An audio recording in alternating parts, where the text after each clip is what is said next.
ஓவர்டேக்லாம் பண்ணாத, வேணாம் வேணாம். சார் ப்ளீஸ் ப்ளீஸ் ப்ளீஸ் பார்த்து. ஐயோ, நான் அப்பவே சொன்னேன்ல ஸ்பீடா போதன்னு. சாரிங்க. கார் அடிச்சிட்டியே. திட்டுவாங்களா? கண்டிப்பா திட்டுவாங்க. நீ ஒன்றும் டென்ஷன் ஆகாத, நான் பேசிக்கிறேன். நீ இங்கே இரு. தமிழ், நீங்களா? நவீன் சார், நீங்களா? என்ன நவீன் சார், எப்படி இருக்கீங்க? நல்லா இருக்கேன். பார்த்து ரொம்ப நாள் ஆச்சு. சாரி சார், என் வைஃப்க்கு நான் பைக் ஓட்ட கற்றுக் கொடுத்துட்டு இருந்தேன். அதான் தெரியாமல் இடிச்சிட்டாங்க. நானும் யாரோ வண்டியில் இடிச்சிட்டாங்களேன்னு கோவமா தான் இருக்கேன். பார்த்தா நீங்க இருக்கீங்க. சாரி சார், இன்ட்ரடியூஸ் பண்ணி வைக்க மறந்துட்டேன். இது என் வைஃப் சரஸ்வதி. வணக்கம் சார். மிஸ்டர் நவீன் இதுக்கு முன்னாடி ஒரு கம்பெனியில் ஒர்க் பண்ணிட்டு இருந்தாரு. நம்ம தான் அந்த கம்பெனிக்கு ஸ்பேர் சப்ளை பண்ணிட்டு இருந்தோம். இப்போ புது கம்பெனிக்கு மாறிட்டாரு. எனக்கு ரொம்ப நாளா பழக்கம். சாரிங்க, தெரியாம இடிச்சிட்டேன். இட்ஸ் ஓகே, பரவாயில்ல. இதெல்லாம் சாதாரணமாக நடக்கிறது தானே. எங்க நீங்க திட்ட போறீங்களோன்னு பயந்துகிட்டே இருந்தேன். தமிழை பார்த்த பிறகு திட்ட முடியுமா? அப்புறம் சார், புது கம்பெனிக்கு போயிருக்கீங்களா? அதுவும் பெரிய கம்பெனி வேற. எப்படி சார் போயிட்டு இருக்கு? தொடர்ச்சியா வேலையா தான் இருக்கேன். நல்லா போயிட்டு இருக்கு. எங்க கம்பெனில பிரீமியம் கார் ஒன்று லான்ச் பண்ணிருக்கோம். அந்த வேலையா கொஞ்சம் பிஸியா இருக்கேன். நீங்க பிஸியா இருக்கிறதுனால ரொம்ப டென்ஷன்ல இருக்கீங்கன்னு நினைக்கிறேன். கரெக்டா? அதுக்கு என்ன பண்றது தமிழ், புது ப்ராடக்ட் லான்ச் பண்ணா அப்படிதான் இருக்கும். சார், நீங்க தப்பா நினைச்சிக்கலனா உங்ககிட்ட ஒன்று கேட்கலாமா? சொல்லுங்க தமிழ். இல்லை, நீங்க புதுசாக ஒரு ப்ராடக்ட் லான்ச் பண்ண போறேன்னு சொன்னீங்களே, அதனால தான் கேட்குறேன். ஆல்ரெடி நீங்கள் ஒர்க் பண்ண பழைய கம்பெனிக்கு நாங்கள் ஸ்பேர் சப்ளை பண்ணிட்டு தான் இருக்கோம். இப்போ புதுசாக ஒரு ப்ராடக்ட் லான்ச் பண்ண போறீங்களா, அதுக்கு ஸ்பேர்ஸ் மேனுஃபேக்சர் பண்ணுற ஆர்டர் எங்களுக்கு கொடுத்தீங்கன்னா ரொம்ப நல்லா இருக்கும். என்னடா இவ்வளோ சின்ன கம்பெனி வச்சுட்டு இவ்வளோ பெரிய ஆர்டர் கேட்குறேன்னு தப்பாக நினைக்காதீங்க. போதை இண்டஸ்ட்ரீஸை அடுத்த லெவலில் கொண்டு போகணுன்றது தான் எங்கள் எல்லாரோட ஆசையும். இன்ஃபேக்ட் சொல்ல போனால் அது எங்கள் அம்மாவோட கனவும் கூட. உங்கள் மூலியமாக இந்த ஆர்டர் எங்களுக்கு கிடைச்சதுன்னா ரொம்ப ரொம்ப ஹெல்ப்ஃபுல்லாக இருக்கும். நாங்கள் இன்னொரு யூனிட்டை போட்டு பெருசாக டெவலப் பண்ணிடுவோம். தமிழ், உங்க கம்பெனிக்குன்னு ஒரு நல்ல நேம் இருக்கு. அப்புறம் என்ன, நான் மேனேஜ்மெண்ட்ல பேசுறேன். கண்டிப்பா ஒரு நல்ல ஆப்பர்ச்சுனிட்டி கிடைக்கும். சார், உங்க கம்பெனி ரொம்ப பெரிய கம்பெனி. அதுல எங்களுக்கு ஒரு ஓப்பனிங் கிடைச்சதுன்னா நாங்களும் பெரிய லெவலில் டெவலப் ஆயிடுவோம் சார். நீங்க கொஞ்சம் ஹெல்ப் பண்ணீங்கன்னா ரொம்ப யூஸ்ஃபுல்லா இருக்கும். நிச்சயமா, நான் பேசிட்டு உங்களுக்கு இன்ஃபார்ம் பண்றேன். உங்க நம்பர் அதே நம்பர் தானே? அதே நம்பர் தான் சார். உங்க நம்பர்? என் நம்பரும் அதே நம்பர் தான். ஓகே, சரி தமிழ், நான் உங்களுக்கு கால் பண்றேன். Bye. Thanks sir. Thank you very much.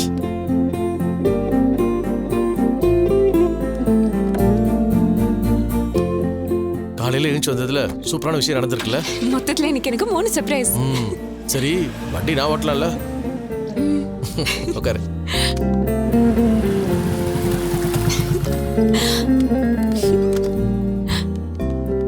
Tamil, நிஜமாவே நீங்க தாங்க ஹீரோ. அப்படியே சொல்றீங்க ஹீரோயின்? ஆமாங்க, உண்மையான சர்ப்ரைஸ்னா என்னன்னு காமிச்சிட்டீங்க. மனசு சந்தோஷப்படுற விஷயத்தெல்லாம் பண்றது எவ்வளவு பெரிய விஷயம். அதையும் கொஞ்சம் கூட அலட்டலே இல்லாம எவ்வளவு சாதாரணமா பண்ணீங்க. இப்ப சொல்றேங்க, நீங்க தான் ரியல் ஹீரோ. அதெல்லாம் எனக்கு தெரியல, ஆனா எனக்கு ஏத்த ஹீரோயின் நீதான். சரி சரி, டைம் ஆச்சு. யாராவது பாக்குறதுக்கு முன்னாடி உள்ள போய் புடவை மாத்திடுறேன். வாங்க. ஆமா, சீக்கிரம் போ. வாங்க. எனக்கு யாரும் இல்ல, நான் போய் புடவை மாத்திட்டு வரேன். நில்லுங்க, வாங்க. இங்க காலங்கத்தால எங்க போனீங்க? ஜூஸ் குடிக்கிறதுக்கு கூட வரல? அத்தை, கேக்குறேன்ல. வாக்கிங் போயிருந்தோமா? பைக்ல வாக்கிங் போனீங்களா? இப்பதானே 2 பேரும் பைக்ல வந்து இறங்குனீங்க. இல்லப்பா, அது வந்து பைக்கை கொண்டு போய் நிறுத்திட்டு அதுக்கப்புறம் வாக்கிங் போயிட்டு வந்தோம்.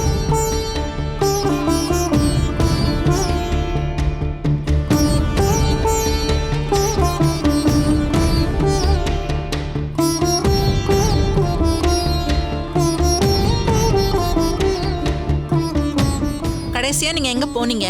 அதான் சொன்னேன்லம்மா, வாக்கிங் போனோமா. பீச்சுக்கு போனோம் அத்தை. பீச்சுக்கு போனீங்களா? வாக்கிங் போனீங்களா இல்ல பீச்சுக்கு போனீங்களா? பீச்ல வாக்கிங் போனோம் அத்தை. சன்ரைஸ் காட்டுறேன்னு கூட்டிட்டு போனாரு. சன்ரைஸ் பார்த்துட்டு அதுக்கப்புறம் தண்ணி ஓரமா நடந்துட்டு வரோம். நான் சென்னையில தான் பிறந்து வளர்ந்தேன். ஆனா இது வரைக்கும் பீச்ல சன்ரைஸே பார்த்தது இல்ல அத்தை. ஃபர்ஸ்ட் டைம் இவர் தான் கூட்டிட்டு போனாரு. உண்மையிலேயே பாக்குறதுக்கு ரொம்ப அழகா இருந்தது அத்தை. பாரா, காலையிலேயே 2 பேரும் ரொமான்டிக்கா சன்ரைஸ் பார்க்கிறதுக்கு கிளம்பிருக்கீங்க. நல்ல விஷயம் தானே ராகினி. தான் வைஃபுக்காக காலையிலேயே எந்திரிச்சு இவ்ளோ பெரிய விஷயம் பண்ணிருக்காரு. மாமாவை இதுக்காகவே பாராட்டலாம்.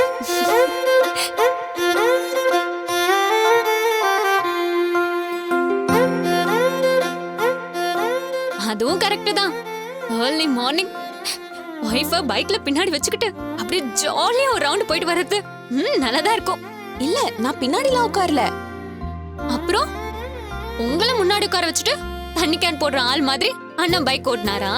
நான் தான் பைக் ஓட்டினேன், இவரு பின்னாடி உட்கார்ந்துட்டு இருந்தாரு. என்னது, நீ பைக்க ஓட்டுனியா? ஆமா அத்தை,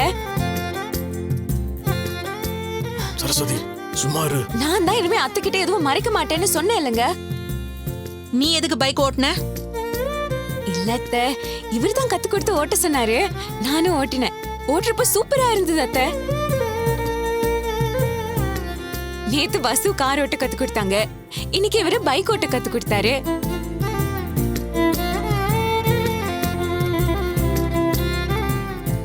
அதுக்குதான் கிளம்புறப்பவே சுடிதார் போட்டுட்டு வர சொன்னாரு.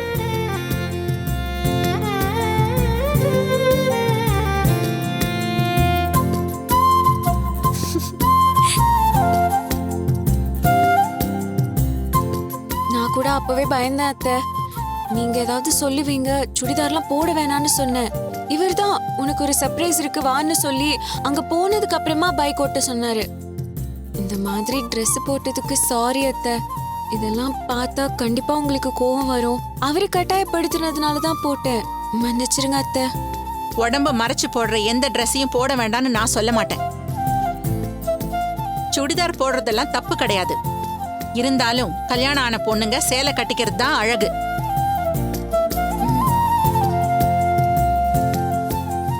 நீ சுடிதார் போட்டதுக்காக நான் எதுவும் சொல்லல. பொம்பளை புள்ள எதுக்கு ஆம்பளைங்க ஓட்டுற பைக்க கத்துக்கணும்?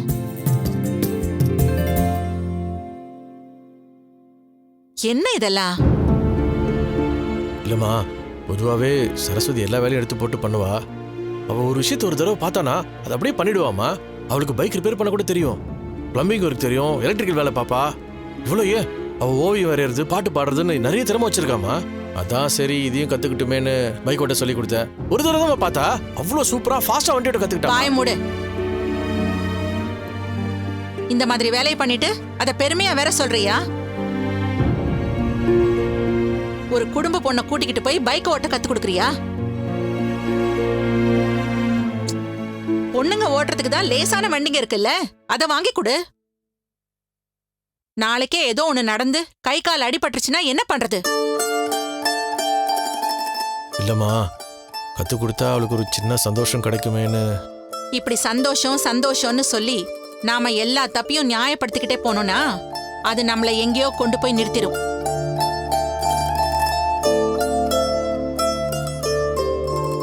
முதல்ல புரிஞ்சு நடந்துக்கோங்க. குடும்பம்னு ஒண்ணு இருந்தா ஒழுங்கு, கட்டுப்பாடு இதெல்லாம் இருக்கணும்.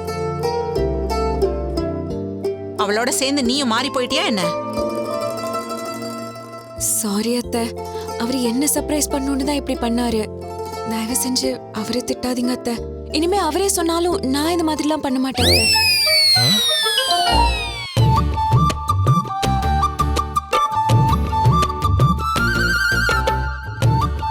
பண்றதெல்லாம் பண்ணிட்டு ரெண்டு பேரும் ஒண்ணும் தெரியாத மாதிரி முழிச்சிட்டு இருக்கீங்களா? இன்னொரு தடவை இந்த மாதிரி தப்பு நடந்துச்சு அவ்வளவுதான். என்ன சொன்னாலும் கேக்குறது இல்ல, எல்லாத்தையும் ஏருக்கு மாறாவே பண்றது. கீழே விழுந்து கை கால் உடைஞ்சிருச்சுன்னா என்ன பண்றது?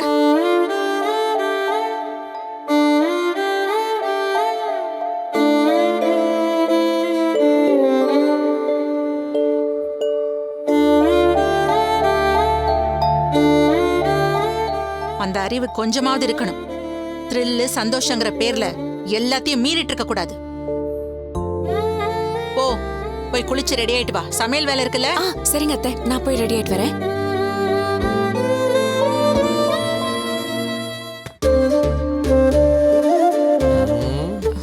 சாரி தமிழ். எதுக்கு? இல்ல, நான் பாட்டுக்கு எல்லாத்தையும் அலறி கொட்டிட்டேன். என்னால நீங்க திட்டு வாங்க வேண்டியதா போயிடுச்சு. என்ன சந்தோஷப்படுத்தணும்னு நீங்க நினைச்சீங்க, ஆனா நான் உங்களை திட்டு வாங்க வச்சுட்டேன். சாரிங்க. உண்மையா இருக்கிறன்ற பேர்ல அநியாயத்துக்கு உண்மையா இருக்கிற, இல்லைன்னா வேற மாதிரி இருக்கிற.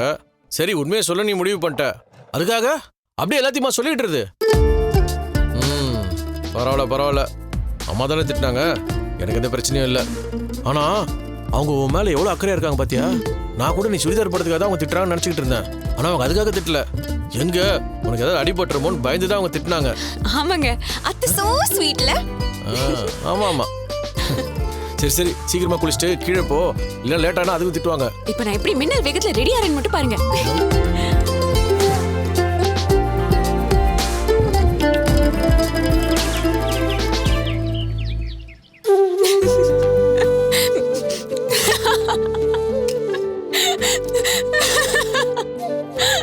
ஏய், என்ன ஒரே சிரிப்பு? இல்ல, நான் பைக்ல ஸ்பீடா போனதை நினைச்சு பார்த்தேன், எனக்கே சிரிப்பு வருது. கவலையே படாத, அடுத்தது ஈஸியர்ல ஒரு ரைடு போடுவோம். அத்தை ரைடு ஞாபகம் இல்லையா? அதெல்லாம் ஒன்றும் பிரச்சனை இல்ல. நீ கீழே விழாம பைக் ஓட்டினா அவங்க எதுவும் சொல்ல போறது இல்ல. ஆனா மயிலு, தயவு செஞ்சு உண்மையை தான் சொல்லுவேன்னு சொல்லி அம்மா கிட்ட எல்லாத்தையும் சொல்லி வைக்காத. நீ பாட்டு இஷ்டத்துக்கு சொன்ன, அடுத்த தடவை அம்மா கிட்ட என்னை காப்பாற்றவே முடியாது.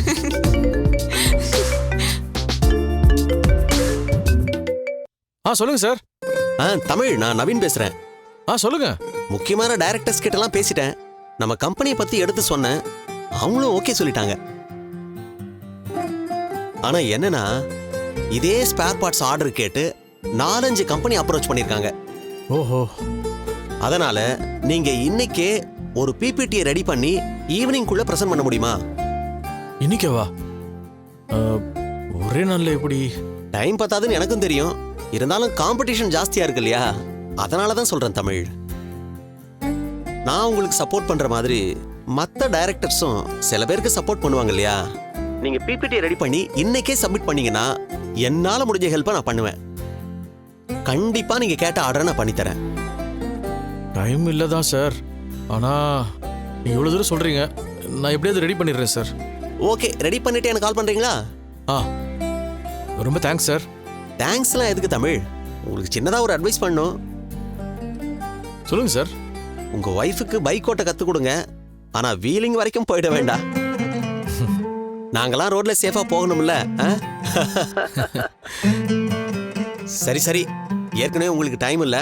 நான் வேற பேசி உங்களை போர் அடிச்சிட்டு இருக்கேன். சீக்கிரம் பிபிடி ரெடி பண்ணிட்டு எனக்கு கால் பண்ணுங்க. கண்டிப்பா சார். Thank you sir, thank you. நம்ம ரோட்ல பார்த்தோம்ல நவீன் சார், அவர்தான் அந்த ஸ்பேர்ஸ் விஷயமா ப்ரொபோசல் ஒன்று ரெடி பண்ண சொல்லியிருக்காரு. ரொம்ப நல்ல விஷயங்க. ஆமா, உடனே போய் அம்மா கிட்ட சொல்லலாம். வா, கொஞ்சம் தண்ணி கொடு. மார்க்கெட்ல பிரீமியம் மாடல் கார் ஒன்று லான்ச் பண்ண போறாங்க. அந்த கம்பெனியோட போர்ட் ஆஃப் டைரக்டர்ஸ்ல என் ஃப்ரெண்ட் ஒருத்தர் இருக்காரு. அவர்கிட்ட நான் எதிர்ச்சியா பேசுறப்போ உங்க காருக்கு நாங்க ஸ்பேர் சப்ளை பண்ணலாமான்னு கேட்டேன். அவரும் உடனே நீங்க ஒரு ப்ரொபோசல் ரெடி பண்ணி பிபிடி சப்மிட் பண்ணுங்கன்னு சொல்லியிருக்காரு. இது மட்டும் ஒர்க் அவுட் ஆயிடுச்சுன்னா நம்ம இன்னொரு யூனிட் போட்டலாமா? இன்னொரு 200 பேர் வேலைக்கு வச்சிடலாம். நீங்க ஆசைப்பட்ட மாதிரி நம்ம கம்பெனி அடுத்த லெவல் போறதுக்கான ஒரு முயற்சியா இருக்குமா? நல்ல விஷயமா இருந்தா பண்ணி பாத்திர வேண்டியதானே? அப்ப பிபிடி ரெடி பண்ண சொல்லிடலாமா? அதெல்லாம் ஒன்றும் வேண்டாம். ஏன்? நான் ப்ரொபோசல் ரெடி பண்றப்ப மட்டும் அதுல இது தப்பு அது தப்புன்னு சொல்லி என்ன பண்ண விடாம பண்ணிட்டீங்க. இப்போ நீங்க பண்ண மட்டும் எல்லாமே கரெக்டா இருக்குமா? இல்ல கார்த்தி, இது ஒரு பெரிய கார் கம்பெனி. அவங்க நம்ம ஸ்பேர்ஸ் ஆர்டர் பண்ண போறாங்க, நம்ம அதை மேனுஃபேக்சர் பண்ணி கொடுக்க போறோம். அவ்வளவுதான். இதுல எந்த ரிஸ்க்குமே இல்ல. என் ப்ரொபோசல்ல கூட தான் எந்த ரிஸ்க்குமே இல்ல. டேய், அது அகலக்கால வைக்கிற ப்ராஜெக்ட்டா? உங்க லெவலுக்கு அது அப்படிதான் தெரியும்.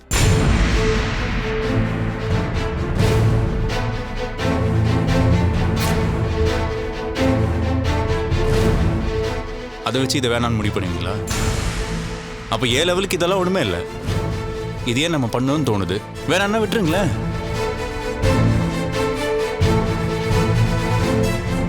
கார்த்தி, என்னது?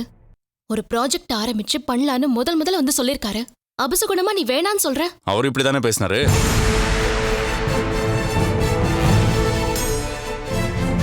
கார்த்தி, என்னது? ஒரு ப்ராஜெக்ட் ஆரம்பிச்சு பண்ணலான்னு முதல்ல வந்து சொல்லிருக்காரு. அபசகுணமா நீ வேணான்னு சொல்ற? அவரு இப்படிதானே பேசினாரு. அவர்தான் இந்த பிசினஸ் ப்ராமிசிங்கா இருக்கும்னு சொல்றாருல்ல. வசு, இது பிசினஸ் விஷயம். கொஞ்சம் வாய் மூடி சும்மா இருக்கியா? கார்த்தி, என்னடா பேச்சுது? பிசினஸ்னா பொம்பளைங்க பேசக்கூடாதா? இல்லம்மா, அது நான் தானே இத்தனை நாளா பிசினஸ்ல முடிவு எடுத்துட்டு இருந்தேன். இந்த வீட்டு பையன் இப்படியா பேசுறது? நம்ம குடும்பத்தை பொறுத்த வரைக்கும் யாரு எது சொன்னாலும் காது கொடுத்து கேட்கணும்னு சொல்லிருக்கேன்ல. நீ என்ன மூஞ்சில் அடிச்ச மாதிரி பேசுற? சாரிம்மா. தமிழ், உனக்கு இந்த ப்ராஜெக்ட்ல நம்பிக்கை இருக்குல்ல? கண்டிப்பாமா. எவ்வளவு செலவாகும்? ப்ரொடக்ஷன் இன்க்ரீஸ் பண்ணோம், யூனிட் எக்ஸ்பேண்ட் பண்ணோம்னா ஒரு 10 கோடி ரூபா செலவாகுமா?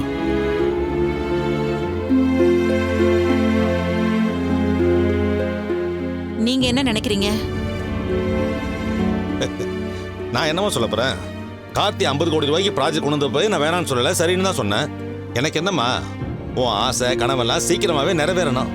அது படிப்படியா நிறைவேறினாலும் சந்தோஷம் தானே.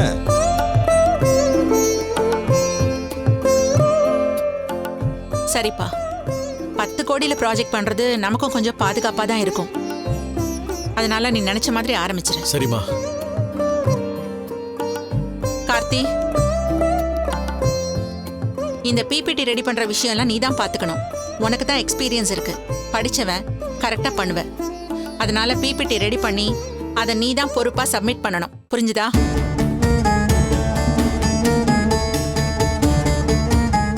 என்னடா பாக்குற? சரிம்மா.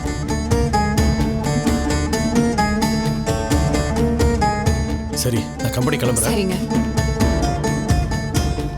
அம்மா, புதுசா ஒரு ப்ராஜெக்ட் ஓகே இருக்கு. இன்னைக்காச்சும் சிறுதானியம் இல்லாம ஸ்பெஷல் சாப்பாடு ஏதாவது அரேஞ்ச் பண்ணலாமா? உத வாங்குவ. எப்ப பாரு ஏதாவது கேட்டுக்கிட்டு. போய் வேலையை பாரு போ. ம்.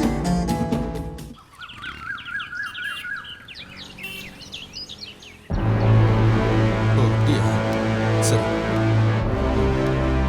ஓகே, சரி பாத்துக்கிறேன். ஓகே மாம், நம்ம வசு ஏன் எப்படி இருக்கா? நீங்க அவளை கோதை ஆண்டி இடத்துக்கு கொண்டு வரணும்னு என்னென்னமோ பண்ணிட்டு இருக்கீங்க. ஆனா வசு தமிழ் ஏதோ புதுசா ப்ராஜெக்ட் கொண்டு வந்திருக்காருன்னு பெருமையா சொல்றா.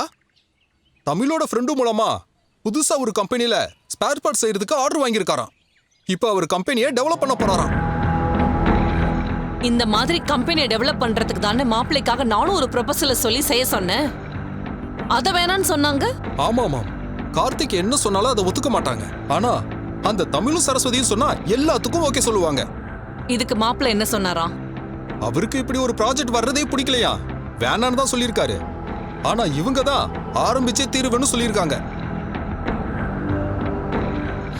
நம்ம 50 கோடி ரூபாவை போட்டு கம்பெனியை டெவலப் பண்ணி பிசினஸை இம்ப்ரூவ் பண்ணணும்னு சொன்னா அதுக்கு மொத்த குடும்பமும் சேர்ந்து முடியாதுன்னு சொன்னாங்க. அது மட்டும் நடந்திருந்தா நம்ம மாப்பிள்ளையோட கை அங்க அப்பர் ஹேண்ட்ல இருந்திருக்கும். இப்ப தமிழ் அந்த வேலையை செய்ய போறான். ஏற்கனவே சரஸ்வதிய கிச்சன் வரைக்கும் அந்த அம்மா விட்டுட்டாங்க. இப்போ கம்பெனிலையும் அந்த தமிழோட கை ஓங்கிடுச்சுன்னா நம்ம மாப்பிள்ளைக்கும் வசுவுக்கும் அந்த வீட்டுல மரியாதையே இல்லாம போயிடும். கரெக்ட் மாம், இந்த ப்ராஜெக்டையே வரவிடாம பண்ணிட்டா.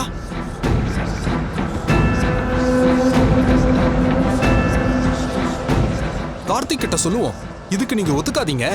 இந்த ப்ராஜெக்ட் மட்டும் ஒர்க் அவுட் ஆயிடுச்சுன்னா கண்டிப்பா உங்க அம்மா கிட்ட தமிழுக்கு நல்ல பேர் வந்துரும்னு சொல்லுவோம். டேய், மாப்பிள்ளைய பத்தி நீ இன்னும் சரியா புரிஞ்சுக்காமே பேசுற. மாப்பிள்ளையோட அண்ணன் அண்ணி விஷயத்துல அவரோட ஈகோவை தூண்டி விட்டோம்னா அவர் கோவப்பட்டு அங்க போய் சண்டை போடுவார். அவர் குடும்பத்துக்கு வரப்போற ப்ராஜெக்ட நம்ம டிஸ்டர்ப் பண்ணிட்டோம்னு நினைச்சிட்டா மாப்பிள்ளை அந்த குடும்பத்து பையனாவே மாறிடுவாரு. அது நமக்கு தான் கெட்ட பேரா வரும். அது மட்டும் இல்ல, தமிழோட இந்த ப்ராஜெக்ட் வரவிடாம பண்றதுல என்ன இருக்கு? ஏற்கனவே இருக்கிற அவங்களோட ப்ராஜெக்ட இல்லாம பண்ணிட்டா? புரியலையே மாம். தமிழ் ஒரு ப்ரொபோசல் கொண்டு வந்தா அது ஆரம்பிச்சோம், அதனால இருக்கிறதும் போச்சுன்னு சொன்னா தமிழோட பேரு கெட்டு போகுமா இல்லையா? ஆமா,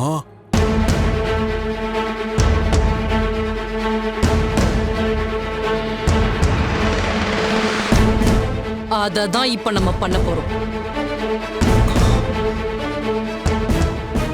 இப்போ கோதை இண்டஸ்ட்ரீஸோட ரெகுலர் கான்ட்ராக்டர் ஒருத்தர் இருக்காருல்ல, அவரோட நம்பரை மட்டும் வாங்க. அவருக்கு ஃபோன் பண்ணி, ரொம்ப நன்றி சார், எங்க மாப்பிள்ள கம்பெனி இன்னொரு கம்பெனியோட டீல் வச்சுக்கிட்டா கூட நீங்க தப்பா நினைக்கலன்னு சொல்லுவோம். என்ன ஏதுன்னு கேட்டாங்கன்னா கோதை இண்டஸ்ட்ரீஸ் புது யூனிட் ஆரம்பிக்கிற விஷயத்த அவங்க கிட்ட சொன்னா போதும். அவங்களுக்கு கோபம் வரும். நம்ம கம்பெனி இருக்கிறப்போ இன்னொரு கம்பெனியோட அக்ரிமெண்ட் போடுறாங்களேன்னு ஈகோ கிளாஷ் ஆகும். நாமளும் அப்படியே 1-2 வார்த்தைங்களை போட்டு அவங்க ஈகோவை தூண்டி விட்டா என்ன ஆகும்? இப்ப இருக்கிற கான்ட்ராக்டையும் கேன்சல் பண்ணிடுவாங்க. அதேதான். இப்போ அந்த கோதையம்மா என்ன யோசிப்பாங்க? தமிழ் சொன்னானேன்னு ஒரு ப்ராஜெக்ட் ஆரம்பிக்க போய் இருந்த மொத்தமும் போயிடுச்சேன்னு சொல்லுவாங்க. இதுக்கப்புறம் தமிழ் பேச்ச கேட்கவே கூடாதுன்னு சொல்லுவாங்க. ஆட்டோமேட்டிக்கா கார்த்திக்கு மரியாதை கூடும். நீ அந்த கான்ட்ராக்டரோட நம்பரை மட்டும் வாங்கு, மத்ததெல்லாம் நான் பாத்துக்கிறேன். ஓகே மாம், இப்பவே வாங்க.